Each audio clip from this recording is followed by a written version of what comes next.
Hello, this is the Radical Coach, broadcasted on a boat called Scarlet.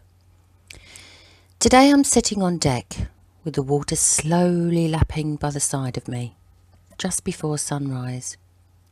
The water is calm, and most of the water looks very smooth, but you can still see small ripples that are gentle. They're peaceful waves lapping the side of the boat. Just take a few moments to imagine this scene. Picture all the details of this relaxing place. The sun has not risen yet, but the sky is just starting to get light. The air is cool, it's comfortable, and it's pleasant. The temperature is perfect. A calm and comfortable morning. And the boat creates an island for me, where you and I can work together from the riverbank.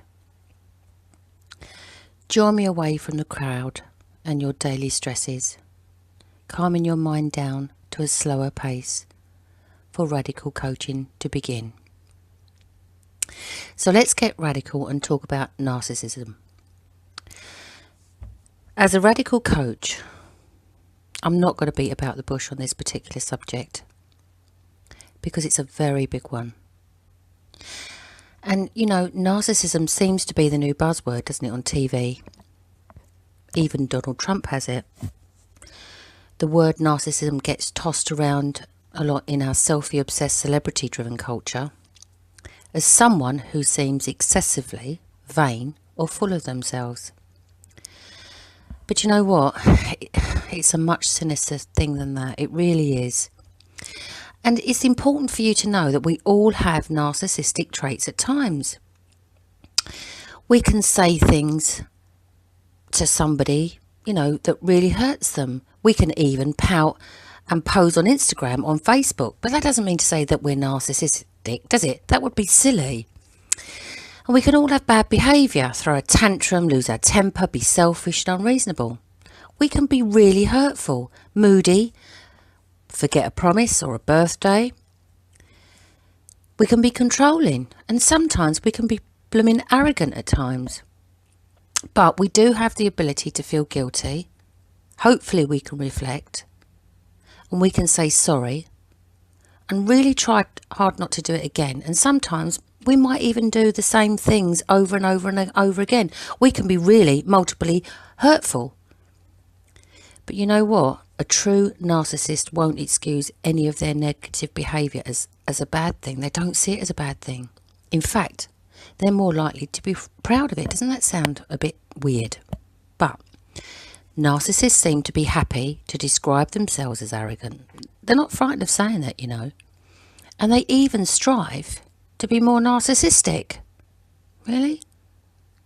Look, I know someone who is extremely narcissistic, and when he gets drunk, he cries and says he wants to be more like his narcissistic father, who's an utter bastard. How sick is that? So from my experience, you know, a narcissist might even appear to be aware that other people view them less positively than they view themselves, but they simply don't care. They simply don't care. They're the ones who dish out all the patronising insults, but my goodness me, don't they fly off the handle if you disagree with them or give them a little whiff of criticism and go berserk. They can fly off the handle if someone just even looks at them. What the are you looking at? Even from a young age they can do that. So narcissists never develop the ability to identify with other people's feelings. And that's sometimes hard for us to understand, but they don't. They can't put themselves inside other people's shoes because they lack empathy. They're not doing it deliberately, they lack empathy. You know, when you can get your head round that people to them are like objects to serve only to meet their needs. So if you have a narcissist in your life, either at work or at home, what would my advice be to you? Get a grip. Start working on yourself. Set strong boundaries. Move out of their way. And don't waste any more energy or your time trying to fix or change them. You can only change yourself. Now, most experts would agree they will not change for you. They will not change because of anything that you do differently. They will only change if it serves their purpose. Because actually, if you think about it, their purpose would be to do a great deal of hard work on themselves. They'd have to truly get to know themselves at the deepest emotional level.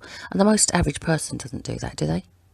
They would have to face underlying shame, insecurity and loneliness that they hide so well, just like actors on the stage. And they'd have to have real, genuine desire to change. They'd have to give up and learn to give up their addictive need to feel special. And that would be a massive reason to get help, wouldn't it? You would think so. But you know what? The last thing I want to do is to give anyone involved with them false hope. So please don't focus any more time in trying to fix them, as you will only distract yourself from what I'm going to say. If a narcissist doesn't believe there is anything wrong with them, the answer some of you may be looking for is they won't change. Because change only comes from people who want to change. So let's go deeper into the signs and symptoms of this narcissistic disorder. But before I tell you, and this is really important for me to tell you this, if you only take one thing from this vlog, it's what I'm about to say, this statement. The narcissist doesn't think about the consequences of anything. Well, that could be money. It could be relationships. It could be the way they parent, the way they interact with their family. Being an employer or an employee, doesn't matter really, does it? They don't think about the consequences of anything. So, nothing you do, nothing you say is going to change that fact. It really isn't. And you have to think about that. There is only one real person they are interested in, and that is themselves. They will only do something if it benefits them. They will only do something if it benefits them. So everyone who's listening to this, I would repeat, everyone serves a purpose for them to be used and abused. Narcissists are full of their own self-importance. They have a strong sense of entitlement. They exploit others without guilt or shame. Without guilt or shame. And they so easily put people down without a sideward glance. They can intimidate, they can bully, they can belittle others. That's their behaviour. And then the other side, they love to preen and look in the mirror because they're so self-absorbed with themselves, you know. And with that becomes arrogance. They can be exhibitionists, they can be conceited, insensitive, selfish, and above all, lack empathy. That's really big. And they feel entitled, and they think the world needs to revolve around them. That's really hard for most of us to get our head around, but, you know, evolve around them. My goodness. And if that's not enough, they crave praise and admiration more than anyone you're going to meet, because they think they're better than anyone else. And you know what? The real thing is, it's because they've got low self-esteem, and that causes all this nonsense. They don't care where the attention comes from, but it's mainly through status and power. So when they want something, they don't ask for it, they demand it. That's what fake, superior, special people do. It's madness. Being special gives them the right. It gives them the right to treat others with contempt. And contempt means, you know, it's really important that you understand this. The narcissist has to be right. They've got the right to be extremely unpleasant, hateful, offensive and obnoxious. They have the right to have a vile temper, be totally disagreeable, monstrous and poisonous. They have the right to be hateful, insufferable and intolerable. They have the right to have a vile temper, the red mist, to be disagreeable, offensive and obnoxious. They have the right to be revolting, nasty, extremely unpleasant, poisonous and horrendous. And they certainly won't show any respect for the law or authority figures, respect for rules and orders of a court. Don't even go there. And do you know what? The narcissist has a right to tell lies, steal money from you, berate your friends, put a tracker on your car, stalk you or your friends, gamble, keep you short of money, borrow money that they're never going to give back to you, maybe sleep around and watch porn. Think about that. And they have the right to have a tantrum, give you the cold shoulder, the silent treatment, withhold love and affection, use sarcasm, blame, they love blame, and put you on a guilt trip. Sounds familiar? Also, they have the right to be like a complaining child. They can be petty, fretful, sour, grumpy, bitter, moody, just like a child. And they've got the right to be a bully, using drama and manipulation to hook you back in. So once again, you'll belong to them. Oh dear. And the need to be right is one of the most damaging traits they have and they use. Their need to be right simply means you are wrong. You are wrong. And it doesn't matter how many arguments you find yourself in, you won't win. Of course you won't win. They're right. You're wrong. The need to be right gives them permission for all of their toxic behaviours. The need to be right is so deeply embedded in their belief system, you're not going to get anywhere. You really aren't. They never pause to consider they're wrong. They don't think twice about taking advantage of others. They're malicious. And when they're malicious, they're simply oblivious. They don't think about how their behaviour affects others, or you, possibly. And if you do point it out, they still won't truly get it. The only thing they understand is their own needs. So get out of their way. Trust me when I tell you this. When someone no longer serves a purpose to them, they're not needed anymore.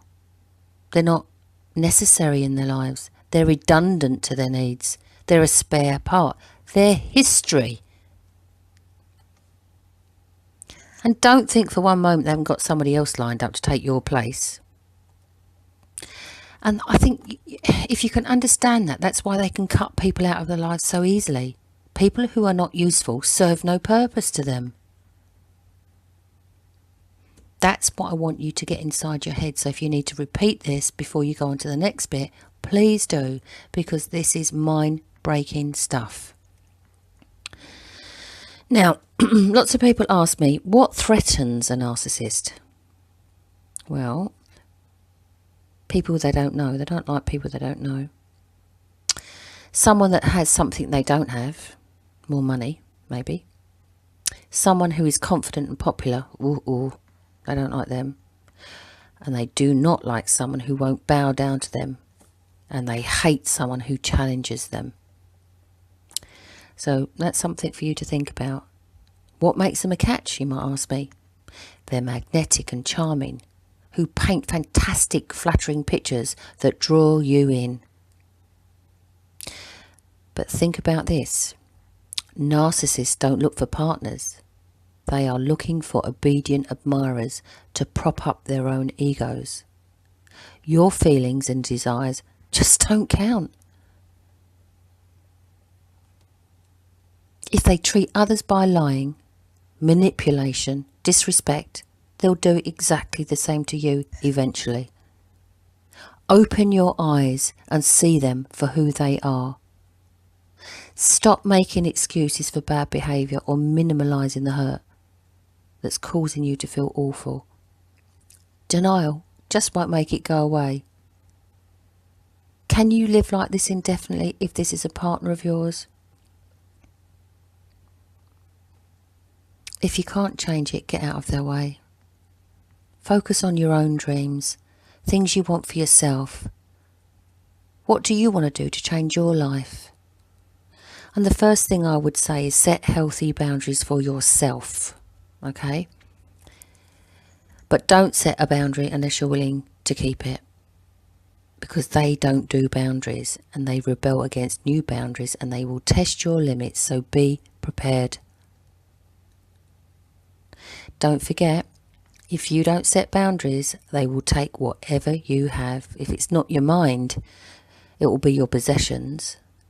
So they'll think nothing of going through borrowing your possessions without asking, snooping through your mail and personal correspondence, eavesdropping on conversations, especially while you're on the phone, barging in without an invitation, stealing your ideas, and giving you unwanted opinions and advice.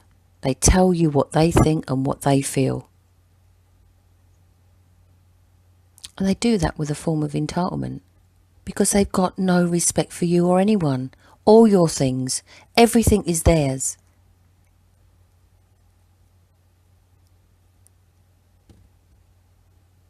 You've got to understand, it isn't just that they're not willing to change. They aren't able to change. They don't see you. They don't hear you. They don't recognise you as someone who exists outside of their needs.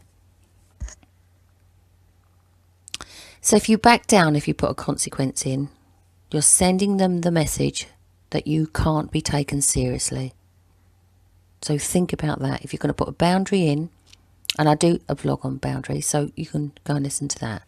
Make sure you mean what you say. Otherwise they will walk all over you. Make a plan. Make a plan. What are the most important changes you hope to achieve? Because I know, being around a narcissist, you're dreadfully unhappy. You hurt so badly. Is there anything you've tried in the past that's worked? Or anything that you haven't? Write a list. Write it down on a bit of paper. And how are you going to enforce your new boundaries? Plan ahead. Communication. Okay, so you could try a softer approach. I'm not saying this is going to work, but tread softly. Deliver your message calmly, respectfully, and as gentle as possible. Especially if they've upset you. Talk about how their behaviour makes you feel. Now, what happens if they become angry or defensive? The first thing you've got to do, and it's not easy, is try to remain calm. And if you can't remain calm, and I understand that, walk away and come back to the conversation later when it feels safe. Good luck with that. What if you can't walk away? What are you going to do to make changes in that relationship? Look, the narcissist will feel threatened and upset by any attempts if you take control of your life at home and at work. They are used to calling the shots, okay? Be prepared for their demands to step up a notch. Be prepared for that. You know, contemplate that. They might even distance themselves to punish you. They like doing that, giving you the cold shoulder. But be prepared that they're going to attempt to manipulate or charm you into giving up your boundaries. So they might distance themselves and be nasty, or they might, you know, start being nice. So you give up the boundaries. It's up to you to stay firm. So a narcissist has lots of emotional issues and they cover them up because they've got low self-esteem. And to cover that up, they're cruel to others, okay? So to hide their low self-esteem, they will project their own faults onto denying their shortcomings. They won't tell you their shortcomings. They won't tell you how cruel they are and they make mistakes because they're always right, aren't they? Dear me. You know, projection is so hurtful and painful, being on the receiving end of it. Because when you're blamed for something that's not your fault, or you're told that you've got negative traits that you haven't got, breathe. Breathe. Don't take things personally. Blaming is a form of projection. And projection is not lies about you.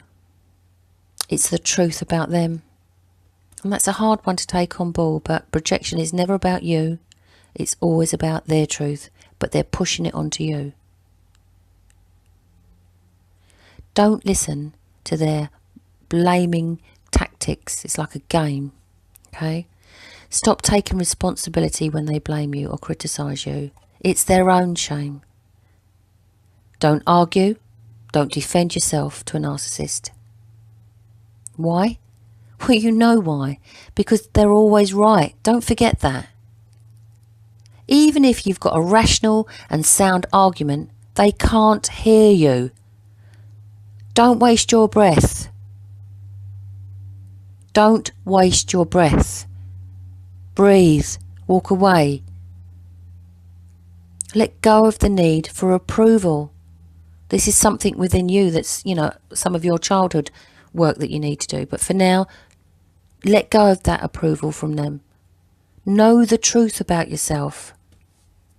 Look for support and purpose elsewhere. And I know this might be difficult, but spend time with people who really care about you, who are going to listen to your thoughts and feelings, because they're not. Because narcissists love to isolate people so they can control them more effectively.